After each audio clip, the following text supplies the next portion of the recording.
나오미는 하나님의 은혜의 손길이 임하게 된 이 베들레헴으로 돌아왔지만 그녀의 마음은 여전히 모압의 그러한 슬픔과 아픔 가운데 남겨져 있었습니다.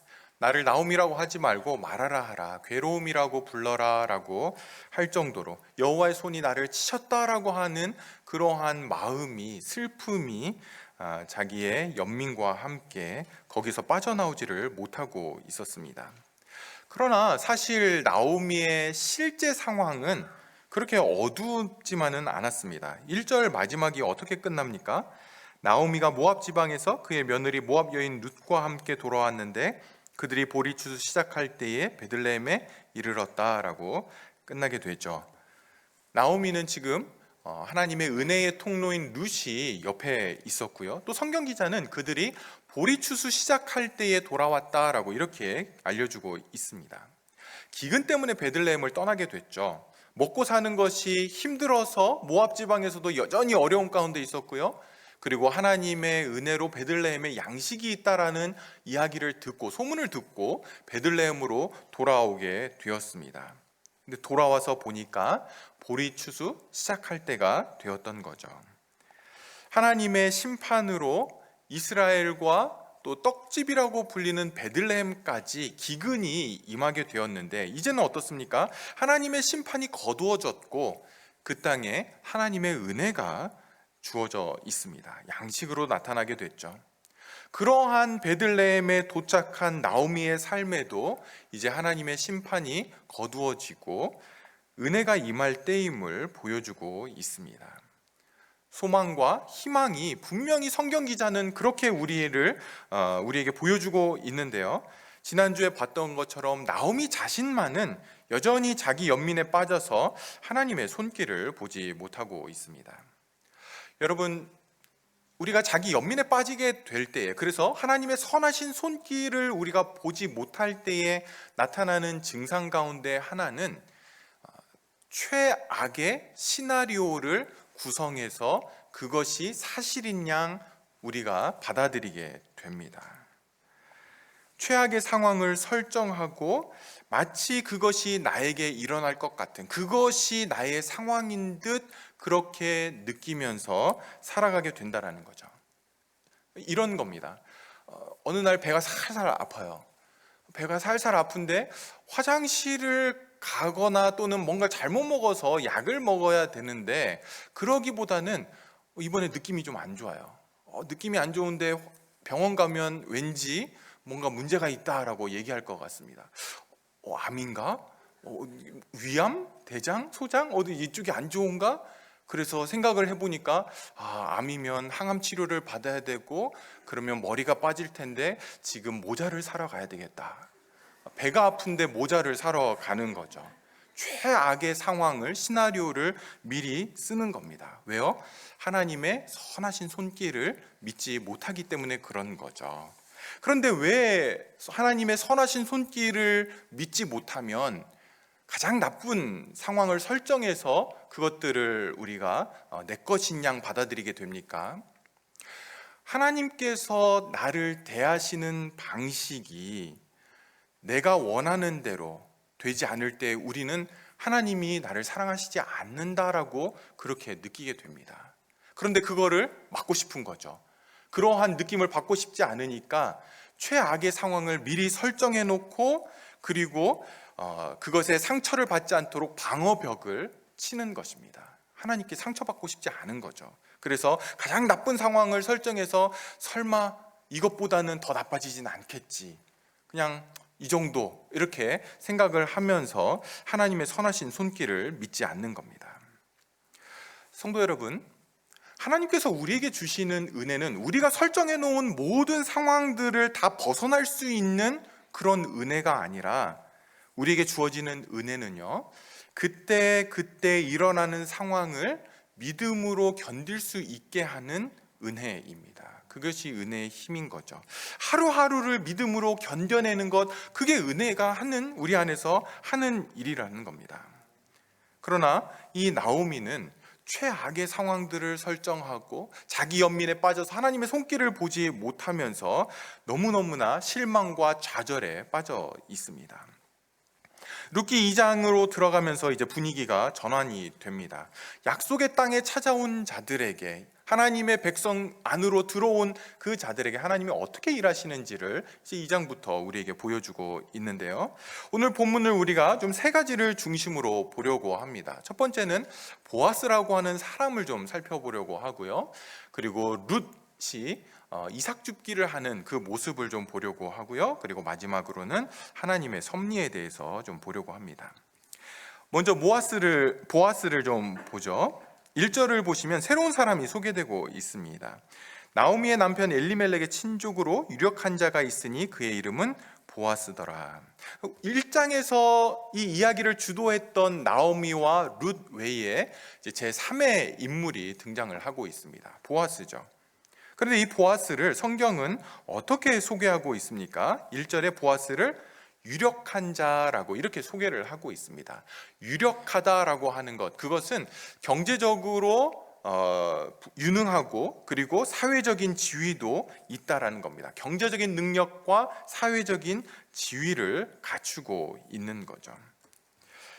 여러분, 구약의 관점에서 볼 때 특별히 이 룻기가 사사기 시대에 쓰여졌죠. 그러니까 사사기적인 그러한 시대 배경 속에서 볼 때에 유력한 사람이라고 하는 이 표현은 하나님께 굉장히 큰 복을 받은 사람이다라고 하는 그런 의미를 가지고 있습니다.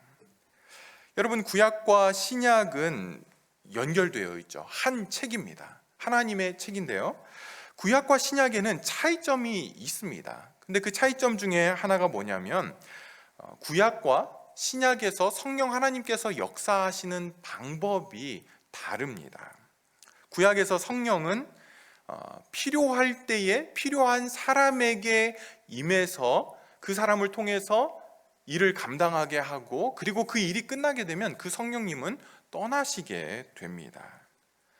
사사기에 많이 나오는데요. 어떤 전쟁의 상황에서 어떤 사사에게 여호와의 영이 임하고, 삼손에게서도 그런 사건들을, 기록들을 우리가 볼 수 있는데요.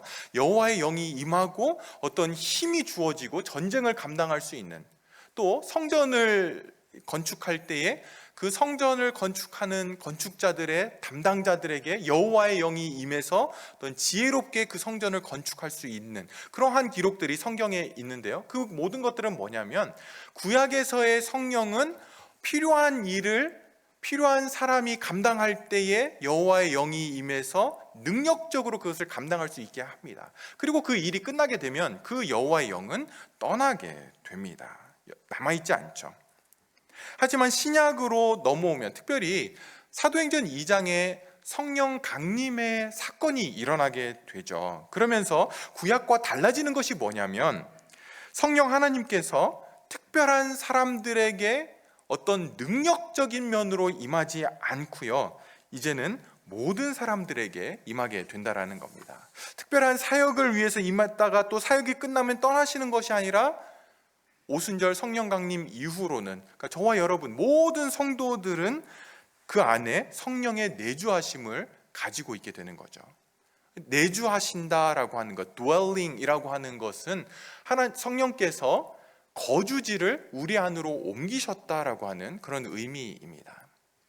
여러분, 구약에서는 하나님이 이스라엘 백성들과 함께 하신다라는 그 표시가 뭐였냐면 성전이었죠. 성막, 어디 가든지 성전이 항상 성막이 가운데 있었고 이스라엘 백성들이 그 주변에 진을 쳤습니다. 그것이 바로 하나님이 우리와 함께 하신다라고 하는 표현, 눈으로 볼 수 있는 그러한 모습이었는데, 오순절 성령 강림 이후로는 더 이상 눈에 보이는 표시는 없고요, 대신 우리 안에, 모든 성도들 안에 성령께서 내주하시게 되는 그 일들이 일어나게 됩니다.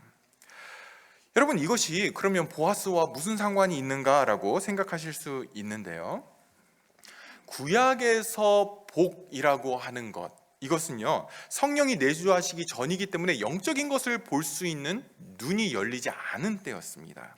그래서 하나님이 복을 주실 때에는 언제나 눈에 보이는 것으로 그 복이 임하게 됐습니다. 재물이라든지 땅이라든지 전쟁에서 승리하는 거라든지 아니면 아들을 얻는 것이라든지 뭐 이런 것과 같은 거죠.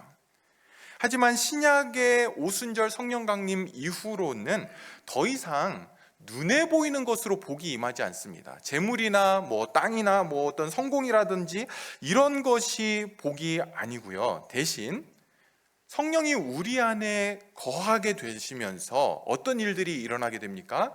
우리의 중심이 변화되게 되죠. 우리의 내면이 변화되게 됩니다. 그래서 예수님께서 팔복을 말씀하시면서 뭐라고 말씀하십니까? 마음이 가난한 자가 복이 있다. 애통하는 자가 복이 있다. 온유한 자가 복이 있다. 마음이 청결한 자가 복이 있다. 의에 줄이고 목마른 자가 복이 있다. 여러분 다 뭡니까? 눈에 보이지 않는 것들을 성경은 복으로 우리에게 주신다라는 겁니다. 이 룻기가 기록된 구약시대, 특별히 사사시대에 하나님의 말씀에 순종하지 않을 때는 언제나 전쟁에서 지고, 그리고 주변 이방 나라들의 그런 압제 속에서 살아가던 사이클이 계속 반복되던 이 사사기 시대에 유력한 자라고 하는 이 표현은 하나님의 복을 많이 받은 그러한 사람임을 우리에게 보여주고 있는 겁니다. 여러분, 보아스에 대해서 또 다른 소개가 있죠. 이 보아스는 나오미의 남편 엘리멜렉의 친족이었다라고 우리에게 알려주고 있습니다. 우리가 보았듯이 나오미가 모압 땅을 떠나면서 모압의 두 자부가 그녀를 따라올 때 뭐라고 하면서 자꾸 돌려보냅니까? 너희들 나 따라가면 다시 결혼 못해 라고 그렇게 하면서 돌려보내죠. 결혼할 방법이 없다라는 겁니다.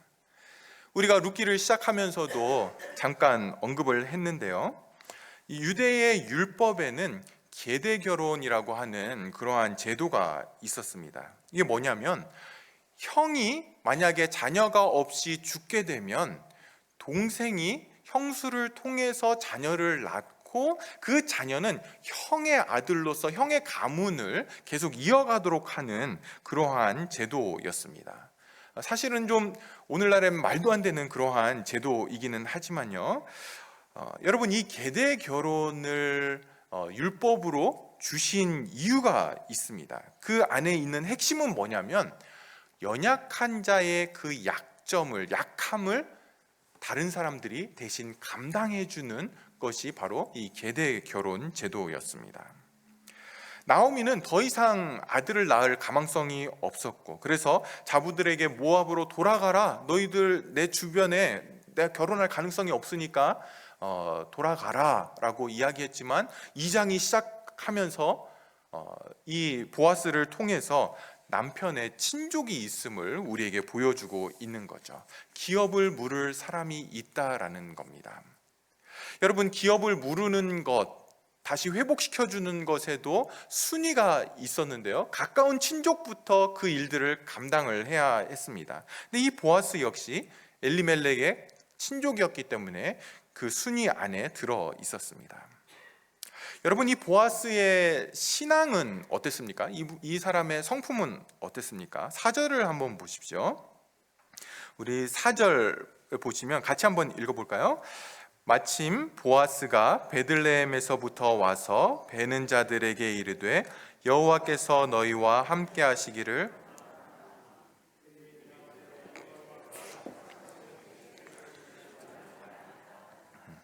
보아스가 자기 밭에 와서 추수가 잘 진행되고 있는지를 보는 그러한 구절인데요, 추수가 잘 진행되고 있는지 보러 와서 이 추수꾼들, 일꾼들을 보자 인사를 건네죠.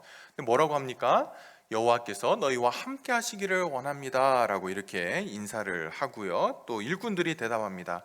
여호와께서 당신에게 복 주시기를 원합니다. 여러분, 보아스가 일꾼들에게 먼저 인사를 건네고 있죠. 근데 인사를 먼저 하면서 그거 좀 나달 흘리지 말고 또 추수도 좀 빨리빨리 합시다, 이렇게 이야기하지 않고 하나님의 이름으로 축복을 하고 있습니다. 복을 빌고 있죠. 보아스가 자기 돈을 내서 품삯을 주고 고용한 일꾼들에게 보아스는 절대 함부로 하고 있지 않습니다. 굉장히 정중하게 대하고 있죠. 품삯을 지불했으니까 그걸 다 뽑아내야겠다. 제대로 일하면 당신 내일부터 나오지 마세요. 뭐 이렇게 하는 것이 아니라 적은 비용을 들이고 최대한의 효과를 올리는 것이 보아스의 마인드셋이 아니었죠. 이런 자세가 아니라 그들에게 하나님의 복을 빌고 있습니다.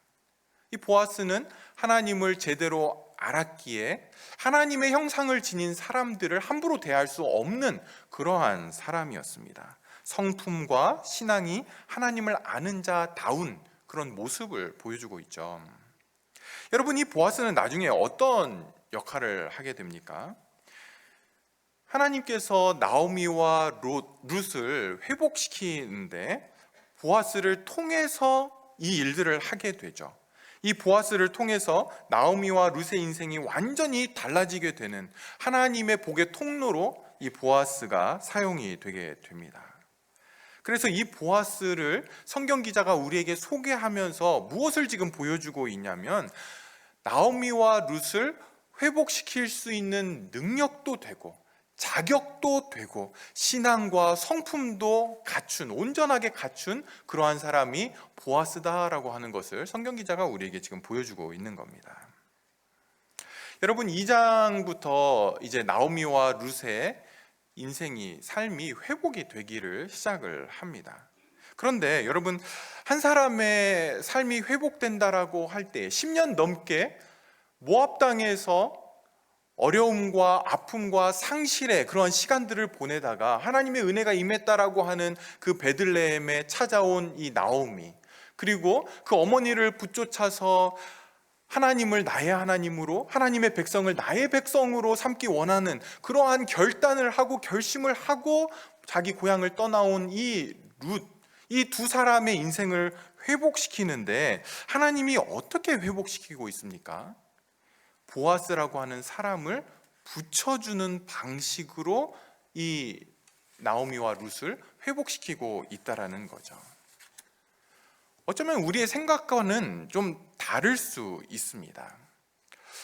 하나님께서 나오미와 룻을 회복시킨다라고 할 때에 그 두 사람을 직접 회복시키는 것이 아니라 보아스를 붙여주고 있는 거죠. 여러분, 우리는 죄에 오염되어 있고요, 죄악된 본성을 가지고 우리는 살아가게 됩니다. 그런데 그 죄악된 본성의 가장 중심에 뭐가 있습니까?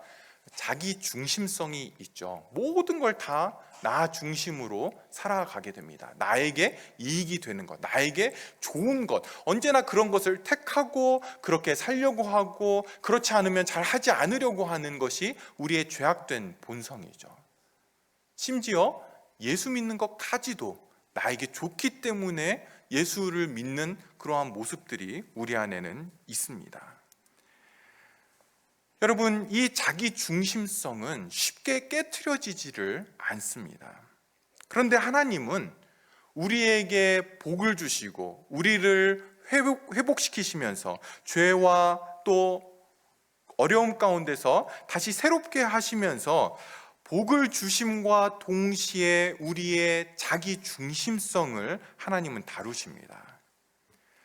그때에 하나님께서 우리가 원하는 방식으로 복을 다 주시면 우리는 안 바뀌게 되죠. 그래서 어떻게 하십니까? 우리는 그대로 두시죠. 그렇죠? 나오미도 그대로입니다. 룻도 그대로입니다. 그대로인데 어떻게 하십니까? 보아스를 붙여주고 계시죠. 여러분, 이것은 성도들을 축복하는 하나님의 중요하고도 핵심적인 방법입니다. 이것을 놓치면 안 되는데요, 하나님께서 성도들의 삶을 간섭하시고 이끌어 가실 때 어떻게 하시냐 하면요, 우리의 호주머니에 돈을 넣어주고 우리를 높은 지위에 올려주시는 게 아니라 우리는 여전히 부족하고 연약한데, 어리석은데 복의 근원이신 예수 그리스도를 우리에게 붙여주십니다. 그렇게 해서 우리의 생애를 바꿔놓는 것이죠. 우리는 자기 중심성 때문에 내 손에 뭐가 쥐어지기를 원하고, 내가 원할 때 얼마든지 꺼내 쓸 수 있는 그런 통장이 있기를 원하고, 내가 재능을 갖고 내가 높은 지위에 올라가고 내가 뭔가를 많이 가져서 내가 다른 사람들을 나눠주고 섬기고 하나님도 섬기기 원하는데, 사실 하나님의 방법은 우리가 생각하는 것과는 다르다라는 거죠. 그렇게 해서는 절대로 자기 중심성, 이게 바뀌지가 않습니다. 그래서 어떻게 합니까? 우리는 그대로 놔두죠. 그런데 놀라운 것은 아무 변화가 없는 우리의 삶에 예수 그리스도가 들어오심을 통해서 우리의 인생이 바뀌기 시작한다라는 겁니다. 사랑하는 여러분, 여러분의 손에 쥐어진 것이 없기 때문에 가난하다, 그렇게 생각하시면 절대로 안 됩니다. 나오미와 룻이 스스로 부자가 되었기 때문에, 그들 자체가 부자가 되었기 때문에 먹고 사는 게 아니죠. 옆에 보아스를 붙여서 먹고 살 수 있게 됩니다. 그런데 먹고 살 수 있는 것만 해결되지 않죠. 어떻게 됩니까? 유력한 자였던 보아스의 아내, 그 자리까지 가게 됩니다. 여러분, 성도들 안에 많이 오해되고 교회 안에서 잘못 가르쳐지는 것이 있다라면, 성도는 성도 자신이 중요한 사람이 되는 것이 절대로 아닙니다. 고린도후서 4장 7절에 성도에 대해서 이렇게 이야기를 합니다. 우리가 이 보배를 질그릇에 가졌으니 이는 심히 큰 능력이 하나님께 있고 우리에게 있지 아니함을 알게 하려 함이라. 여러분, 여기 보배는 예수 그리스도고 질그릇은 저와 여러분입니다. 그런데 성도는 뭡니까? 질그릇의 보화를 담고 있는 자들이지 질그릇 자체가 보화가 되는 것은 아니라는 거죠. 근데 우리는 어떻습니까? 자꾸 우리 자신이 부자가 되고 우리가 능력을 키우고 내가 재능을 갖추고 높은 자리에 앉는 사람이 되려고 합니다. 그러면 어떻게 됩니까? 자기 중심성을 뛰어넘지 못하게 되는 거죠. 하나님께서 이렇게 하시는 이유가 뭡니까? 그렇게 하는 것은 심히 큰 능력이 하나님께만 있고 나는 여전히 연약하고 부족하고 질그릇뿐임을 알게 하기 위해서, 그게 성도임을 알게 하기 위해서 그렇다라는 거죠. 사랑하는 여러분, 복음 안에서 우리가 거듭나게 되고 예수 그리스도가 우리에게 찾아오심을 통해서 하나님의 자녀가 되면 우리 자신이 보화가 되지 않아도 됩니다. 연약해도 되고 부족해도 됩니다. 그렇다고 해서 그러면 하나님 일을 못할 텐데요, 하나님을 제대로 섬기지 못하고 다른 사람들을 섬기지 못할 텐데요. 여러분, 그렇지 않다라는 거예요. 성도는 높은 자리에 올라가야만 다른 사람들을 돕고 섬길 수가 있는 것이 아니라, 성도가 되어서 나에게 어떤 일이 일어났는지를 알게 되면, 그래서 섬길 마음이 생기고 도울 마음이 생길 때에 하나님이 그 사람을 통로로 사용해서 일들을 하시는 겁니다. 그래서 성도는요, 내 손으로 얼마나 많은 사람을 도와줬느냐가 중요하지 않고요, 내가 얼마만큼 하나님의 통로가 되었느냐가 중요합니다. 내 안에 쌓아놓지 않고 나는 통로가 되어서 그것을 흘려보내는 것을 통해 다른 사람들을 부요하게 하고 다른 사람들을 복되게 하는 존재로, 통로로 우리는 부름을 받았다라는 거죠. 많이 가져야 부유해지는 것이 아닙니다. 그렇게 해서는 절대로 우리의 죄성, 자기 중심성을 넘어서지를 못하게 됩니다. 여러분이 적게 가졌지만 많이 흘려보낼 수 있는 자임을 여러분은 꼭 기억하시고, 그렇게 섬기기를 우리가 결심하고 살아야 됩니다. 두 번째로 룻이 한 일을 좀 같이 볼까요? 하나님께서 이렇게 보아스를 나오미와 룻을 위한 복의 통로로 사용을 하시는데, 하나님이 복의 통로로 또 하나 사용하시는 것이 있습니다. 그건 바로 룻이 하는 일, 이삭 줍기입니다. 2절 보십시오. 모압 여인 룻이 나오미에게 이르되 원하건대 내가 밭으로 가서 내가 누구에게 은혜를 입었으면 그를 따라서 이삭을 줍겠나이다 하니 나오미가 그에게 이르되 내 따라 갈지어다 하매. 베들레헴으로 돌아온 룻은 나오미에게 자신이 가서 우리가 먹고 살기 위해서 필요한 이삭을 좀 줍겠다라고 요청을 하자 나오미가 가라고 이야기를 하죠. 그리고는 이삭을 주우러 밭으로 갔습니다. 근데 여러분, 참 놀라운 것은 이것을 통해서 누구를 만나게 됩니까? 보아스를 만나게 되죠. 어떤 신데렐라 같은 그런 낭만적인 러브 스토리 같죠. 이삭을 주우러 갔는데 멋진 남자를 만나게 되는, 그것도 돈 많은 남자, 우리가 좋아하는. 그래서 제가 오늘 설교 제목을 이삭 줍다가 남편까지 줍다 이렇게 하려고 했는데 너무 노골적이어서 쓰지는 않았습니다. 여러분, 이삭 줍기라고 하는 이 일은 이 당시에 여성이 할 수 있는 가장 힘들고 가장 비천한 그러한 일이었습니다. 하루 종일 허리를 굽히고 일을 했어야 하고요. 여러분, 한번 생각해 보십시오. 그 나달이 얼마나 작습니까? 그게 흙밭에 떨어져 있는데 그것을 한 알 한 알 줍는 것이 이삭 줍는 일입니다. 하루 종일 주워도 얼마 안 되고 땡볕에서 하루 종일 일해야 합니다. 힘들고 어렵고 일해도 얼마 수입이 되지 않는, 다시 말해서 할 수 있는 게 없는 사람들이 먹고 살기 위해서 마지막으로 하는 일이 바로 이삭 줍는 일이었습니다. 율법에 보면요, 추수할 때에 그 주인들은 추수를 하다가 나달이 떨어지면 그것을 줍지 말라라고 이야기를 합니다. 또 밭의 모퉁이들은 놓아두라고 이야기를 하죠. 또 단을 다 걷어서 창고에 들였는데 깜빡 잊고 단을 놓고 와도 다시 돌아가서 그 단을 가지고 오지 말라라고 이야기합니다. 이 모든 것들은 누굴 위한 거냐면 과부와 고아와 어렵고 힘든 사람들, 또 외부인들을 위해서 놓아두라라고 그렇게 이야기를 합니다. 이삭 줍기는 정상적인 추수를 할 수 없는 사람들이 하는 거죠. 고달프고 힘들고 적은 것을 거두는 것이 이삭 줍기인데, 룻이 지금 이삭 줍는 길로 들어갔고, 놀라운 것은 하나님께서 이 이삭 줍기를 통해서 룻과 보아스를 만나도록 하신 것입니다. 사랑하는 여러분, 저와 여러분이 하나님의 은혜를 깨닫게 되고, 그리고 하나님의 은혜가 있는 이 베들레헴으로, 하나님의 백성이 있는 곳으로 들어와서 일들을 하게 될 때에 대박 날 거라고 생각하시면 절대로 안 됩니다. 오히려 이삭 줍기가 기다리고 있다는 것을 꼭 기억하십시오. 하나님의 뜻을 내가 듣고 그것에 순종할 때에, 그래, 내가 하나님 위해서 정말 이 일들에 헌신하겠어라고 할 때에 모든 것들이 잘 되고, 또 떡과 빵이 그곳에 딱 준비되어 있고, 그렇지 않다라는 겁니다. 그렇게 하면 우리의 그 자기 중심성에 빠져서 교만하게 되고, 결국 하나님의 뜻은 이루지 못하게 됩니다. 하나님의 뜻은 뭡니까? 하나님의 뜻은 저와 여러분을 다루는 것입니다.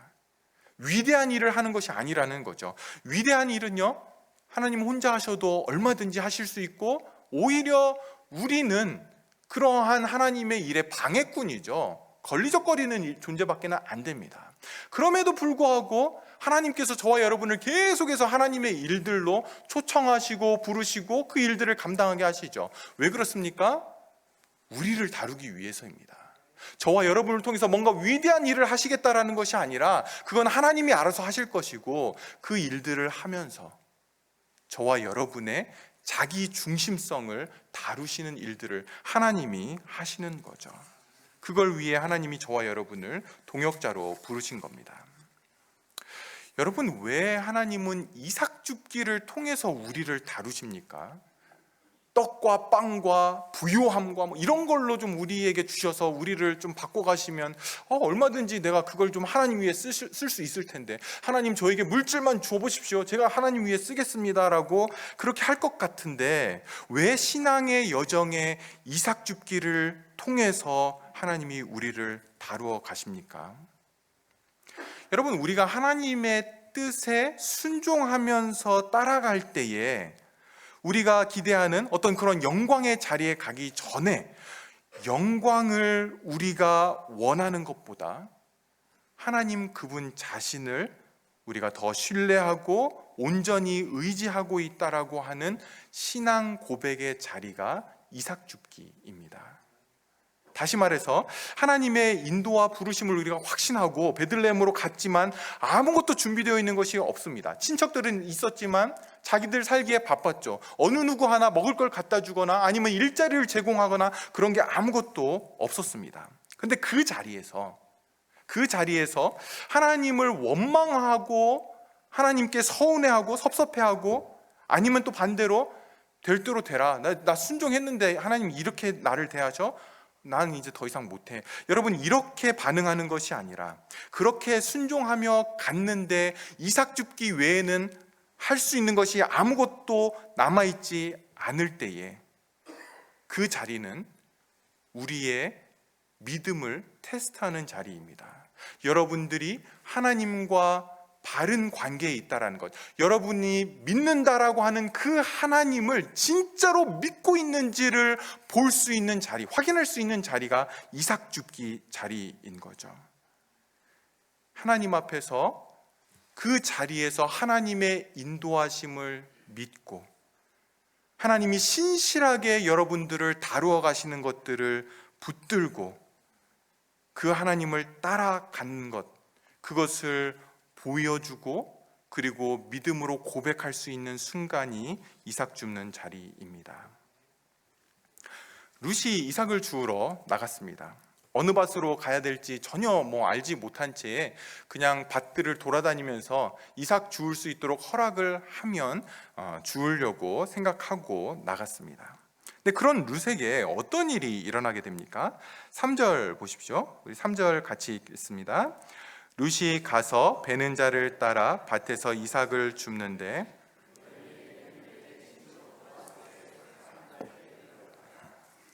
여러분, 우리가 성경을 읽을 때에 모든 구절에서 신학을 찾아낼 필요는 없지만 이 3절은 룻기 전체가 우리에게 가르쳐주고 싶어하는 중요한 신학적인 진리가 담겨 있습니다. 3절에서 우리는 우연히라고 하는 이 단어를 주목을 해야 됩니다.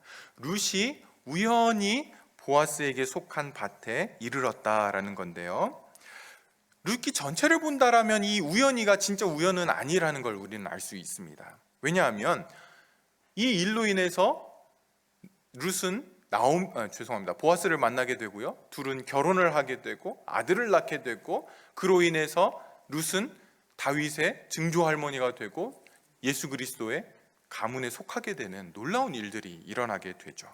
우연이라고 하는 이것은 사람들이 볼 때의 우연이이고 룻은 알 수 없는 그런 우연이이지만 그러나 그 밑에는 보이지 않는 하나님의 손이 일하고 있다라는 겁니다.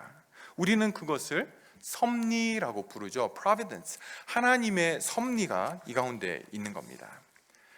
여러분, 섭리라고 하는 것은요, 중요한 신학적인 용어인데요, 삼위일체나 또는 제자도처럼 성경이 사용하는 단어는 아닙니다.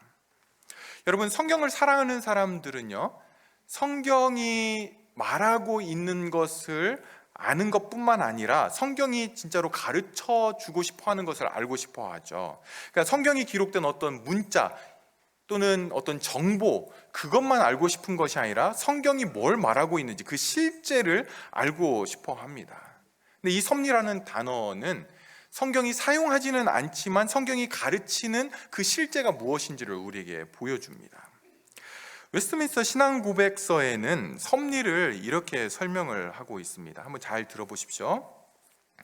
만물의 위대하신 창조자 하나님은 그의 지혜와 권능과 공의와 선과 자비의 영광을 찬양받기 위해 그의 무호한 예지와 자유롭고 변함없는 그 자신의 뜻의 방침에 따라 지극히 지혜롭고 거룩한 섭리에 의해 가장 큰 것에서부터 가장 작은 것에 이르기까지 모든 피조물과 행동과 사물을 붙드시고 지도하시고 주관하시고 통치하신다. 너무 길죠, 문장이. 근데 여러분, 이 섭리에서 우리가 놓치면 안 되는 것이 무엇이냐면 모든 것을 하나님께서 그분의 영광을 위해서 가장 큰 것에서부터 가장 작은 것에 이르기까지 모든 것을 하나님은 다스리시고 인도하시고 주관하시고 통치하신다라는 겁니다. 그게 하나님의 섭리라는 거죠. 세상 사람들은 우연히 그렇게 됐어, 재수가 좋았어 라고 이야기를 하거나, 또는 이게 운명이야 라고 어떻게 그렇게 표현을 할 것입니다. 근데 여러분, 운명이라고 하는 것은 그렇게 되어야 하는 일이 그렇게 됐다라고 하는 의미라면, 성경이 말하는 섭리는 뭐가 다릅니까? 섭리는 목적이 있습니다. 그 목적은 뭡니까? 하나님의 영광이죠. 하나님의 영광을 위해 하나님이 가장 큰 것에서부터 가장 작은 것까지 모든 걸 다 다스리시고 운행하시고 이끌어 가신다, 정해 놓으셨다라는 겁니다. 섭리라고 할 때에 여러분, 오늘 본문이 룻이 나가서 이삭 줍기를 한 것, 그리고 하나님의 섭리에 의해서 보아스의 밭에 이르게 된 이 이야기가 이런 이야기를 하는 겁니까? 하나님은 스스로 돕는 자를 도우시는 거지 가만히 있어서는 하나님이 돕지 않는다. 여러분, 이런 이야기를 하는 걸까요? 저는 그렇게 보지 않습니다. 세상은요, 하늘이 스스로 돕는 자를 돕는다라고 이야기를 하면서 우리 편에서 최선을 다할 때 그때 하나님도 좀 도움을 주시고 그래서 좀 헤쳐나가게 하시는 거지, 그렇게 말하지만 성경이 말하는 바는 절대로 아닙니다. 기독교의 믿음이라고 하는 것은요, 나에게서 시작되지를 않습니다. 기독교의 믿음은 언제나 믿음의 대상이신 하나님에게서부터 시작이 됩니다. 하나님이 어떤 분이신지 그것 자체가 하나님의 하나님 되심이 나의 노력보다 중요하고 나의 노력보다 앞섭니다. 하나님의 섭리로 나의 삶과 이 땅의 모든 것들을 다 다스리시는 그것이 하나님이시라면, 그 하나님을 내가 믿고 의지하고 나에게 주어진 영역 속에서, 하나님의 섭리 가운데 나에게 주어진 영역 속에서 최선을 다할 때에 그것은 의미 있는 일이 됩니다. 하나님의 존재와 하나님이 나의 삶의 주권자시고 인도자라고 하는 그 사실은 나의 삶이 이삭 줍기와 같은 그러한 삶일지라도 그 이삭 줍기에 얼마든지 뛰어들게 하고 감당하게 하고, 그리고 그 이삭 줍기를 의미 있게 하는 것이죠. 저는 종종 목사로서 저의 목회가 이삭 줍기와 같다라고 그렇게 생각을 합니다. 저는 항상 제 아내한테 좀 투덜거리면서 하나님이 왜 나한테 목사로서 한 달란트만 주셨을까라고 이렇게 이제 막 투덜거립니다. 이삭 줍기 외에는 더 할 수 있는 능력이나 재능이 없다라는 걸 저는 너무나 잘 알고 있습니다. 구체적으로 말씀을 드리면, 설교하는 저도 너무 낙심되고, 또 이제 담임 목사 청빙에서 왔는데 한 달란트짜리래 이러면서 여러분도 절망에 빠질까봐 말씀드리지는 않겠지만, 또 많은 분들이 대부분 눈치채셨더라고요, 제가 한 달란트짜리라는 거. 어쨌거나 저는 이삭 줍기 목사에 불과합니다. 그런데 이 이삭 줍기밖에 안 되는 저의 몸부림도 의미가 있는 것은 하나님이 다스리시기 때문에 그런 거죠. 하나님이 이삭 줍기를 통해서도 얼마든지 저와 여러분을 예수 그리스도께로 인도하시는 분이시기 때문에, 또는 더 정확하게는 이삭 줍기를 통해서 저와 여러분이 예수 그리스도를 만날 수 있도록, 그분이 우리 안에서 역사할 수 있도록, 내가 가장 연약할 때에 그분의 가장 강함이 나타나도록 성경은 그렇게 역사하신다라고 말씀하시기 때문에 이삭 줍는 것이 의미가 있는 겁니다. 하늘은 스스로 돕는 자를 돕는다라는 이야기가 아니라 하나님이 다스리시고 섭리하시기 때문에 내 이삭 줍기 같은 삶도 의미가 있어지는 거죠. 그렇기 때문에 이삭 줍는 몸부림을 칠 수 있는 겁니다. 여러분, 그렇지 않다라면 어떻게 해야 됩니까? 저는 빨리 목회를 그만두고 이삭 줍기가 아니라 트랙터를 가지고 사역할 수 있는 그런 목사를 여러분은 청빙을 하셔야 됩니다. 여러분은 어떻습니까? 여러분의 삶이 이삭 줍기와 같은 그런 상황에 있습니까? 우리가 이 보배를 질그릇에 가졌으니 이는 심히 큰 능력이 하나님께만 있고 나에게는 있지 아니함을 알게 하려 함이다라고 말씀합니다. 이삭 죽기는 여러분이 하나님을 얼마나 알고 있는지, 하나님을 얼마나 제대로 알고 있는지, 그분을 얼마나 의지하고 있는지, 얼마나 하나님의 손길을 신뢰하고 있는지, 하나님의 섭리라고 할 때 그것을 여러분들이 얼마나 믿고 있는지를 드러내고 고백할 수 있는 기회입니다. 바라기는 하나님의 손길을 의지하여 이삭 죽기와 같은 과정들을 통과해서 하나님의 복과 은혜가 임하는 것임을 여러분들이 기억하시고, 내 안에 좋은 것들을 쌓아놓지 않고 흘려보내며 하나님의 섭리를 신뢰하고 의지하는 그런 귀한 믿음의 백성이 되기를 주님의 이름으로 축복하며 소원합니다. 시간 우리가 같이 한번 기도할까요? 여러분, 우리가 신앙생활을 하면서 여전히 자기 중심성에 빠져 있어서 그렇게 신앙생활하고 있지는 않습니까? 내가 좋은, 내가 재능이 있는, 내가 부요하게 되는 그 자리를 여전히 꿈꾸고 있지는 않습니까? 우리의 모든 능력은, 우리의 힘이 큰 능력은 하나님께만 있고 우리에게 있지 않습니다. 시간 우리가 같이 기도할 때 그러한 우리의 마음들, 죄악된 마음들을 우리가 하나님 앞에 고백하고 회개하고 다시금 하나님만을 위한 그 자리에 우리가 설 수 있도록, 그리고 우리에게 주어진 그 이삭 죽기의 자리가 하나님의 섭리 안에서 의미가 있는 줄 알고 나에게 주어진 자리에서 최선을 다할 수 있도록 믿음을 허락해 주시도록 들은 말씀 가지고 함께 기도하겠습니다.